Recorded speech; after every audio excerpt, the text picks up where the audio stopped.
तो हमने सुनी ना विधायक, क्यों नहीं बोला? तो फील्ड ये नहीं जानते आगे सुनी के पुराने क्या के बारे में थोड़ा लोगों को कंफ्यूजन है कि मतलब यहाँ पे ये नहीं बनना चाहिए। आज 90 साल का बूढ़ा हूँ मैं, और आज देखो ये बाहर वाले पैसा खा करके और सब गुप्त राह से कर रहे हैं। ये तानाशाही नहीं।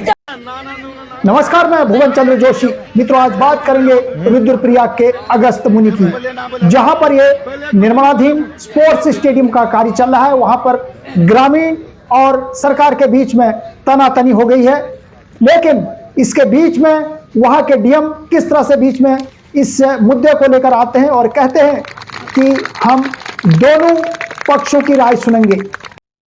अगस्त मुनि के निर्माणाधीन स्पोर्ट्स स्टेडियम का जो निर्माण कार्य बंद कराने की मांग को लेकर स्थानीय लोगों का जो विरोध प्रदर्शन चौथे दिन किस तरह से आगे बढ़ा और लोगों ने निर्माणाधीन स्थल के समीप रात भर भजन कीर्तन करे और भजन कीर्तन के साथ साथ इसका विरोध भी जारी रखा। और वहीं बुधवार को डीएम प्रतीक जैन स्थानीय लोगों से बातचीत करने के लिए उस धरने स्थल पर पहुंच गए। अगस्त मुनि महाराज की भूमि को बचाने के लिए धरने पर स्थानीय लोगों के बीच पहुंचे डीएम प्रतीक जैन ने कहा कि मुनि महाराज को लेकर किसी भी तरह के स्थानीय लोगों की भावनाओं को आहत होने दी जाएगी। यहाँ तक कि उन्होंने कहा कि धार्मिक महत्व से किसी तरह की छेड़छाड़ भी नहीं की जाएगी और उन्होंने कहा कि स्थानीय लोगों को यहाँ आने जाने के लिए भी कोई रोक टोक या प्रतिबंध नहीं लगाया जाएगा।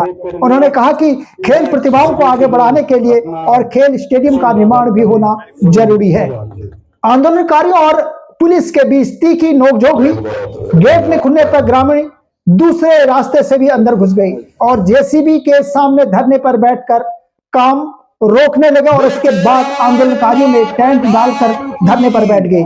इससे निर्माण भी ठप हो गया और इस दौरान पुलिस बल भी तैनात रहा और उन्होंने कहा कि जब तक निर्माण कार्य बंद नहीं किया जाएगा तब तक मशीनें नहीं चलने दी जाएंगी। वहीं आंदोलन का नेतृत्व कर रहे त्रिभुवन चौहान ने कहा कि मुनि महाराज की भूमि को यथावत रखा जाएगा, जबकि मैदान के पास खाली पड़ी भूमि पर स्टेडियम का निर्माण किया जाए। और उन्होंने कहा कि 5 दिनों तक हम भी धरना स्थल पर मुनि महाराज के कीर्तन भजन करते रहेंगे। और आपको पता होगा इस बीच कि सोमवार को ग्रामीणों ने केदारनाथ विधायक आशा नौटियाल को बंधक बना लिया था, जबकि मंगलवार को निर्माणाधीन स्थल पर ग्रामीण महिलाओं ने जबरदस्त प्रदर्शन किया था। इस पर क्या कहते हैं रुद्रप्रयाग के डीएम, आप भी सुन लीजिए। चर्चाओं में है, लगभग सबको पता है जो बात हम तो मैं अपना बता दूं। हाँ और आपको पता थे हमने भेज ही रखे हैं, सब आप लोग जो है जानते ही है ना।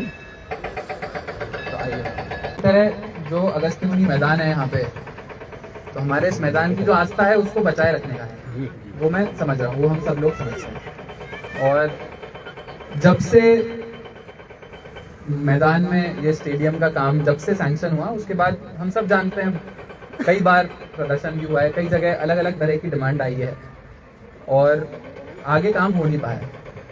अब ये भी सब जानते हैं कि खेल विभाग द्वारा एक बहुत अच्छी योजना यहाँ के लिए बनाई गई। इतने सारे बच्चे हैं जो यहाँ पे आके खेलते हैं, अभी भी खेलते हैं, फुटबॉल खेलते हैं, क्रिकेट खेलते हैं, यहाँ पे बैडमिंटन कोर्ट है, सब बच्चे खेलते हैं। मैं खुद बता रहा हूँ, मैं खुद भी खेला हूँ 2018-19 में, मैं खुद भी यहाँ पे फुटबॉल बहुत खेला हूँ। तो बच्चों के लिए भी एक अच्छा खेल के लिए स्थान बनना बहुत जरूरी है। अब बीच का रास्ता निकालते हैं, जो मैंने समझा हमारे एसडीएम साहब ने बताया और बाकी कई लोगों से मेरी पहले भी चर्चा हो रखी है। तो जो आपकी मेन मुद्दे जो मुझे समझ में आ रहे हैं, वो पहला तो यह है कि लोगों में संशय है कि अगर कुछ मैदान बन जाएगा तो बाहर से ही आप लोगों को रोक दिया जाएगा, लोगों का आवागमन नहीं होगा। ये सरासर गलत है। तो ये सोच ही गलत है। यहाँ पे अगर मैदान बनेगा, इतना बड़ा मैदान है, केवल ये जो सिंथेटिक कोर्ट वाला एरिया है बस इधर ही जाली लगाएंगे और बाकी इतना सारा जाली लगेगी सर, बस केवल सिंथेटिक। नहीं सर, जाली वही तो हम सिंथेटिक कोर्ट पे भी नहीं लगाएंगे, जाली भी नहीं लगे, सिंथेटिक कोर्ट बनना ही नहीं, यही तो हमारा मुद्दा। और क्या, चलिए सिंथेटिक कोर्ट को छोड़ते हैं जी, अभी सिंथेटिक कोर्ट को छोड़ते हैं। तो पूरा मैदान पहले तो आप सबके लिए खुला रहेगा, पूरा मैदान खुला रहेगा, ये मैं आपको लिख के दे सकता हूँ। कि आपको किसी भी तरह की आवाजाही में रोक नहीं होगी। दूसरा एक आप सब लोगों ने ही बताया, जल यात्रा होती है और जल यात्रा में जल लेके फिर यहाँ से क्षेत्रपाल जी के मंदिर जाते हैं, इधर ही अंदर से जाते हैं, अगस्त्य मुनि जी का, मुनि महाराज जी का मंदिर है। तो वो जल यात्रा भी सुचारू रूप से चलती रहेगी। और अभी तक के लिए इतना ही। नमस्कार।